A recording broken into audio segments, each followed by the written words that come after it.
الله الرحمن الرحيم.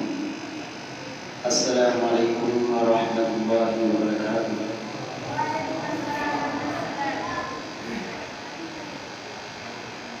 اپنی گفتگو شروع کرنے سے پہلے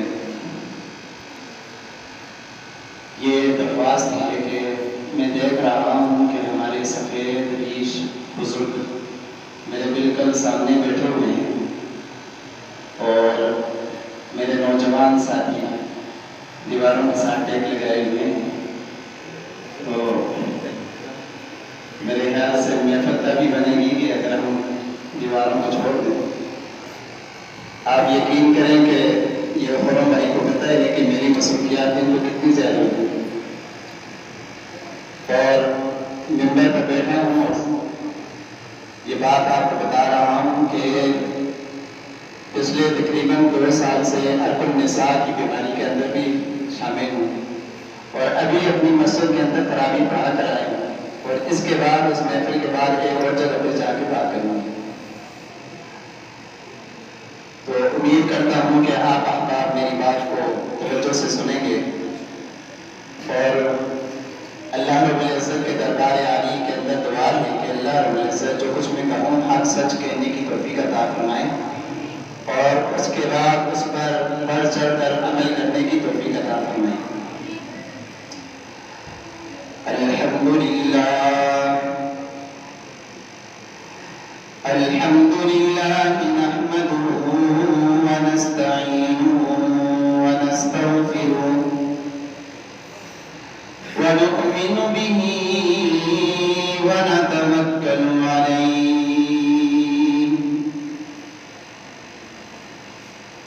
ونعوذ باللہ من شرور انفسنا ومن سیئات اعمالنا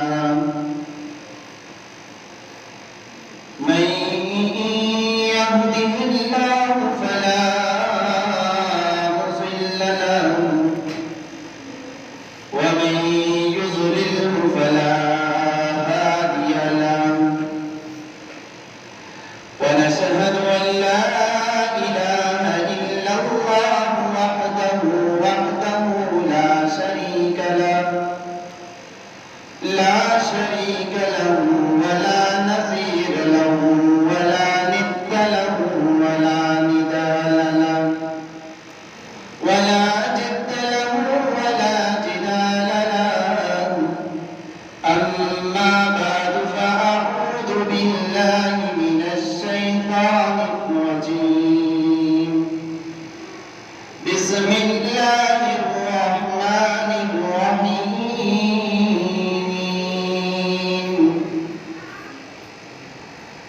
إنما المؤمنون الذين إذا ذكر الله وجلت قلوبهم صدق الله العظيم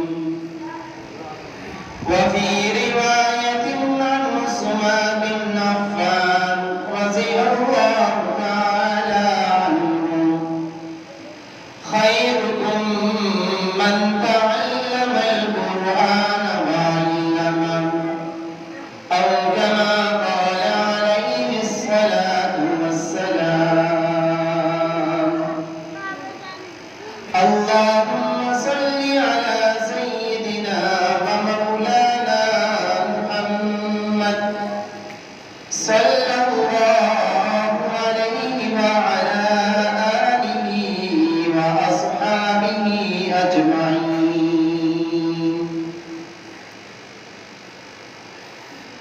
یا الہی تو ہمیں عامل قرآن کر دے، یا الہی تو ہمیں عامل قرآن کر دے، پھر نئے سرے سے مسلمان کو مسلمان کر دے، یا الہی میں رہوں یا نہ رہوں، یا الہی ہم رہیں یا نہ رہیں، تمنا ہے کہ عزت قرآن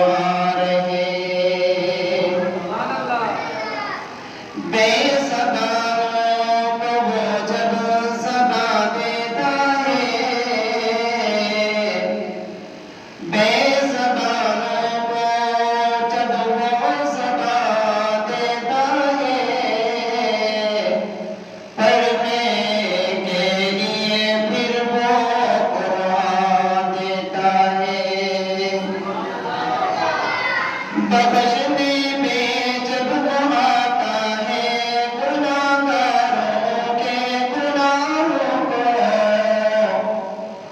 بخشنے میں جب وہ آتا ہے گناہگاروں کے گناہوں کو، تو پھر تحفے میں وہ رمضان دیتا ہے۔ انتہائی واجب الاحترام میرے سر کے تاج جناب حافظ حرم صاحب اور عزیزان محترم، آپ کی مجلس کے اندر آج اتفاقاً پہلی ملاقات ہے، اور اکثر چہرے میں یہاں دیکھ رہا ہوں کہ میرے پہچان والے ہیں، وہ مجھے پہچانتے ہیں، میں انہیں پہچانتا ہوں۔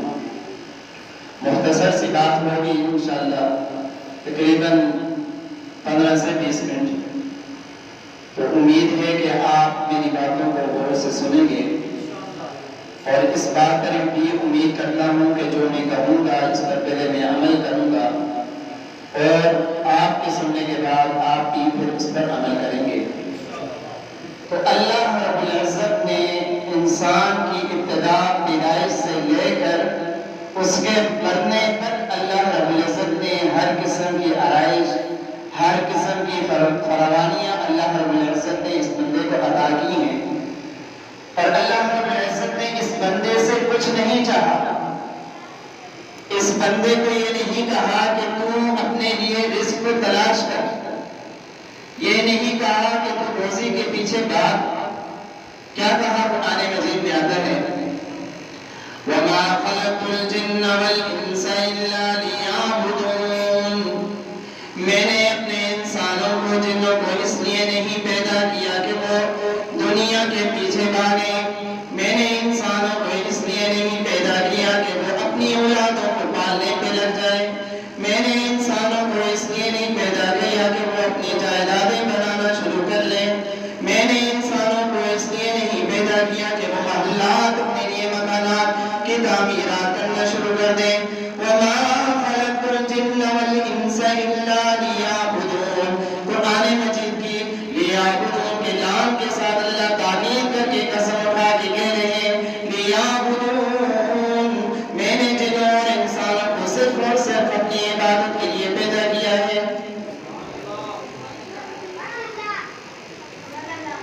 اللہ رب العزت نے انسان کو اپنی عبادت کے لیے پیدا کیا۔ اب عبادت مختلف انداز میں ہو سکتی ہے۔ ہماری نظر کے اندر صرف 5 چیزیں جو ہمیں سکول مدرسے کے اندر پڑھائی جاتی ہیں وہی عبادت ہے، یہ ہماری محض چند مخصوص رسومات ہیں، اور وہ کیا پڑھائی جاتی ہیں؟ کلمہ شہادت ہے، نماز ہے، روزہ ہے، زکوٰۃ ہے اور حج ہے، 5 چیزیں۔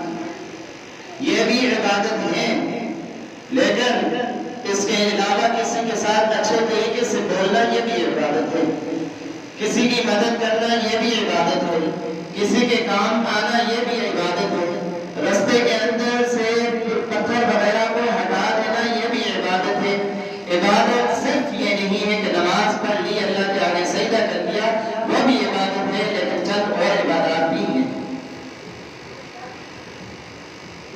قرآن مجید، چونکہ مجلس کے اندر بہت سارے بچے بھی بیٹھے ہوئے ہیں، قرآن مجید 3 چیزوں کا منبع ہے۔ نمبر 1، قرآن مجید الفاظ کا منبع ہے۔ نمبر 2، قرآن مجید حروف کا منبع ہے، اور نمبر 3، قرآن مجید تاثیر کا منبع ہے۔ الفاظ یہ ہیں قرآن مجید کے مثال کے طور پر الحمدللہ رب العالمین، یہ الفاظ کا وسائل ہیں، ان کو پڑھنے کا سلیقہ کیا ہے؟ اور یہ یاد رکھیے کہ الفاظ کا تعلق بچوں کے ساتھ، ہمارے نوجوانوں کے ساتھ، حروف کا تعلق ہمارے بزرگوں کے ساتھ، اور تاثیر کا تعلق ہمارے نوجوانوں کے ساتھ اور ہمارے بزرگوں کے ساتھ اس کا تعلق ہے۔ پہلی چیز الفاظ ہیں۔ قرآن مجید کے الفاظ کی ادائیگی کس طرح کی جائے؟ ایک بزرگ ہے، سفید ریش ہو چکا ہے، اب اس کو اس بات کی سمجھ آنا بالا تر ہے کہ الحمد میں ہاں کس طرح ادا کرنی ہے، للہ کس طرح ادا کرنا ہے. تو اس کے لیے بچوں کا تعلق الفاظ کے ساتھ ہوتا ہے کہ الفاظ کسی اچھے معناز مدرس کے پاس جائے. آپ نے قاری صاحب بہت اچھی تلاوت کر رہے تھے، میں جب آیا تو آپ نے بتا رہے تھے، بڑے اچھے اور آسان انداز کے اندر وہ تلاوت کر رہے تھے. ہمارے پاس یہ جاتے ہیں وہاں پر منزل کی دعائی کرتے رہتے ہیں، اکثر آتے ہیں وہاں پر رمضان کے مہینے میں آتے ہیں، ویسے بھی ہمارے ساتھ بہت اچھے تعلقات ہیں. تو الفاظ کا تعلق تجوید کے ساتھ ہے، الفاظ کا تعلق تلفظوں کے ساتھ ہے، الفاظ کا تعلق ادائیگی کے ساتھ ہے. دوسری چیز ہے حروف. حروف کے بارے میں ایک واقعہ ہے کہ ایک شخص جاہل تھا، ان پڑھ تھا، فوت ہو گیا. اس کو دفنانے کے وقت ایک شخص جب اسے دفنا رہا تھا تو دفناتے وقت اس کے جیب کے اندر سے اس کا پاسپورٹ، اس کی نوکری والا کارڈ جو ہے قبر کے اندر گر گیا. قبر کو بند کر دیا گیا، گہرائیں دیکھا قبر کے اندر وہ نہیں ہے، کارڈ نہیں ہے، نوکری کا مسئلہ ہے، اب کارڈ لازمی ہے. تو مشورہ کیا گیا تو قبر کو دوبارہ کھودا گیا. جب کھودا گیا تو دیکھتے ہیں کہ ایک ان پڑھ آدمی کی قبر کے اندر سے خوشبو ہی خوشبو ہے، پھول ہی پھول ہے. تو اپنا کارڈ اس شخص نے اٹھایا، قبر کو بند کیا، دور پہاڑی پر اس کا مکان تھا، چلے گئے وہاں، پتہ کیا اس کے گھر والے سے کہ اس کا عمل کیا تھا کہ اس کی قبر تو روشن ہے، پھولوں سے خوشبو سے مہک رہی ہے، اس کا عمل کیا تھا؟ تو بیوی نے کہا یہ تو نماز نہیں پڑھتا تھا، یہ تو کوئی اچھا کام نہیں کرتا تھا، یہ کسی کے کام نہیں آتا تھا، صرف اس کا ایک کام تھا.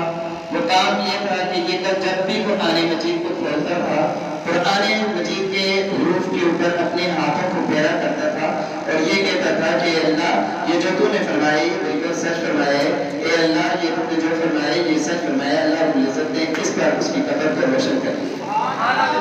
اس کا تعلق ہمارے بزرگوں کے ساتھ ہے کہ اگر وہ قرآن کو پڑھ نہیں سکتے، قرآن کے ساتھ اپنا لگاؤ لگائیں. جب اپنا قرآن کے ساتھ لگاؤ لگا لیں گے، اللہ رب العزت رفتیں دیں گے، برکتیں دیں گے، مناظر اس کو دیں گے، عزتیں دیں گے، برکتیں ہوں گی اس کی زندگی کے اندر. اور تیسری چیز ہے تاثیر. تاثیر کا تعلق ہمارے نوجوانوں کے ساتھ کیا، تاثیر کا تعلق ہمارے بزرگوں کے ساتھ کیا. تاثیر یہ ہے کہ قرآن مجید ہمیں کیا کہہ رہا ہے. قرآن مجید ہمیں جہاں حلال کو حکم کر رہے تو ہم حلال کی طرف جائیں، اگر ہمیں حرام سے روک رہے تو ہم اس سے رکیں، جائز چیز کا حکم کر رہے تو جائز کی طرف جائیں، تو ناجائز سے روک رہے تو ناجائز کی طرف سے رک جائیں. اور قرآن مجید کے احکامات پر عمل کرنے کے لیے ہمیں حضور صلی اللہ علیہ وسلم کی احادیث کی طرف جانا پڑا. اور جب ہم حضور صلی اللہ علیہ وسلم کی احادیث کی طرف جاتے ہیں تو احادیث کے اندر سب سے زیادہ ہمیں جس چیز پر آپ صلی اللہ علیہ وسلم کا فوکس نظر آتا ہے وہ ہے اخلاق.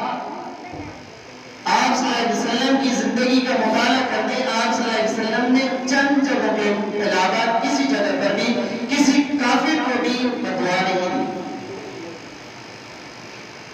آج ہم اپنی زندگیوں کا مطالعہ کریں، اپنے گھربات کے اندر دیکھیں، اپنے ذرا سر کو جھکا کے دیکھیں، کیا ہمارے اخلاق حضور صلی اللہ علیہ وسلم سے میچ ہو رہے ہیں؟ کیا ہماری عادات حضور صلی اللہ علیہ وسلم جیسی ہے؟ کیا ہمارے عادات حضور صلی اللہ علیہ وسلم کے طریقوں کے مطابق ہیں؟ تو ہم جب اپنے گھربان کے اندر دیکھیں گے تو واللہ یہ بات ہمیں ہماری آنکھوں کے اندر نظر آئے گی، سامنے ہوگی بالکل سفیدی کی طرح کہ ہمارے اعمال آپ صلی اللہ علیہ وسلم جیسے نہیں ہیں اور ہو بھی نہیں سکتے. امت کا کام ہے حضور صلی اللہ علیہ وسلم کے نقش قدم پر چلنا، حضور صلی اللہ علیہ وسلم کی نقل کرنا. حضور صلی اللہ علیہ وسلم کے اخلاق کو دیکھیں تو وہ بڑی اماں جو حضور صلی اللہ علیہ وسلم پر کوڑا کرکٹ پھینک رہی ہے، حضور صلی اللہ علیہ وسلم بیماری پر اس کی عیادت کے لیے جا رہے ہیں. حضور صلی اللہ علیہ وسلم کو ایک اور بڑی اماں گڈی اٹھائی مدینہ کی طرف جا رہی ہے، حضور صلی اللہ علیہ وسلم کو پورے راستے کے اندر گوڑا گڑا کہہ رہی ہے. آپ صلی اللہ علیہ وسلم مدینہ پہنچنے کے بعد وہ بڑی بڑی کی جو کون ہے وہ بتاتے ہیں کہ میں جس کے بارے میں تو لگا ہوا تھا میں وہی ہوں. آپ صلی اللہ علیہ وسلم نے جو چرا نہیں کیا. بالکل نہیں بولے، برا بھلا کہہ رہے تھے. آج ہمارے دروازے کے آگے کوئی آ کر دستک ویسے دے دے، ہمارے گھر کے آگے کوئی اپنا لوہا کر کے پھینک لے، کوئی بچہ ویسا ہی جو ٹک ٹک کر لے، تو ہمارا کیا ری ایکشن ہوتا ہے اس پر؟ حضور صلی اللہ علیہ وسلم کی زندگی کو دیکھے. فتح مکہ کے موقع کے اوپر کہا کہ آج سارے لفظ تاری ہے، آج تو بدلہ لینے کا دن ہے. حضور صلی اللہ علیہ وسلم نے فرمایا جاؤ میں نے سب کو معاف کیا. سب سے زیادہ مکہ کے کفار نے، سرداروں نے حضور صلی اللہ علیہ وسلم کو تکلیف دی تھی. آپ صلی اللہ علیہ وسلم نے فرمایا جاؤ میں نے تم سب کو معاف کیا. یہی نہیں، آپ صلی اللہ علیہ وسلم کے صحابہ کرام کو دیکھیں. آپ صلی اللہ علیہ وسلم کے ابو بکر صدیق رضی اللہ تعالیٰ عنہ کے اخلاق کو دیکھیں. تجارہ سور کے اندر حضور صلی اللہ علیہ وسلم کو سانپ ابو بکر صدیق رضی اللہ تعالیٰ عنہ کو سانپ ڈس رہے. جولی کے اندر حضور صلی اللہ علیہ وسلم کا سر مبارک ہے. آپ صلی اللہ علیہ وسلم ابو بکر صدیق رضی اللہ تعالیٰ عنہ اپنا بالکل ہلتے ہی نہیں ہے، اس وجہ سے حضور صلی اللہ علیہ وسلم کے آرام کے اندر کچھ خلل نہ آ جائے. حضرت عمر فاروق رضی اللہ تعالیٰ عنہ حضرت کے وزیر اعظم ہیں، مدینہ کی گلیوں کے اندر گھوم رہے ہیں. ایک فقیر ایک گلی کے اندر سو رہا تھا. عمر فاروق رضی اللہ تعالیٰ عنہ کے انجانے میں اس کے اوپر آگے قدم وہ اٹھا. دیکھا عمر فاروق، کہا یہ نہیں دیکھا کہ یہ وزیر اعظم ہے، وقت کا خلیفہ ہے، یہ نہیں دیکھا. اس نے کہا اے وہ شخص تم اندھا ہے کیا، تجھے نظر نہیں آتا؟ کتابوں کے اندر یہ الفاظ لکھے ہوئے. عمر فاروق رضی اللہ تعالیٰ کا ریئیکشن دیکھیں. عمر فاروق رضی اللہ تعالیٰ اپنے اخلاق کی بتا رہے کہ ارے وہ شخص مجھے معاف کر دے، مجھ سے غلطی ہو گئی، میں تجھے دیکھ نہیں سکتا. ایسے ہمارے کپڑوں کے اوپر مسجد سے جاتے ہوئے ایسے سب جب بلا کر رہتے ہیں کوئی شخص تو ہمارے کپڑے کے اوپر اس کی قدم آ جائے تو ہم کیا ریئیکشن کرتے ہیں؟ ہمارے اخلاق کو دیکھیں. حضور صلی اللہ علیہ وسلم کے صحابی حیدر کرار حضرت علی رضی اللہ تعالیٰ عنہ کو دیکھیں. حضرت علی رضی اللہ تعالیٰ عنہ اپنے گھر کے اندر فاتح ہے. حضور صلی اللہ علیہ وسلم کے گھر کے بارے میں پتہ لگا کہ ان کے گھر کے اندر بھی فاتح ہے کہ کسی باغیچے کے اندر کسی کو سردار کے باغ کے اندر کام کیا، کچھ کھجوریں خریدی اور لا کر حضور صلی اللہ علیہ وسلم کے گھر کے اندر دی. اور حضور صلی اللہ علیہ وسلم نے فرمایا کیا علی آپ نے بھی کچھ دنوں سے کچھ کھایا؟ کہا کچھ نہیں کھایا. یا رسول اللہ آپ پہلے کھا لیں پھر ہمارا نہ. عثمان رضی اللہ تعالیٰ کے تو کیا کہنے. حضور صلی اللہ علیہ وسلم نے فرمایا کہ اگر دیکھنے میرے اخلاق کو عثمان کو دیکھ لو، عثمان کے اندر میرے اخلاق نظر آ جائیں گے رضی اللہ تعالیٰ. تو بھائیو رمضان کا مقصد یہی ہے کہ ہم اپنے اندر کی نفرتیں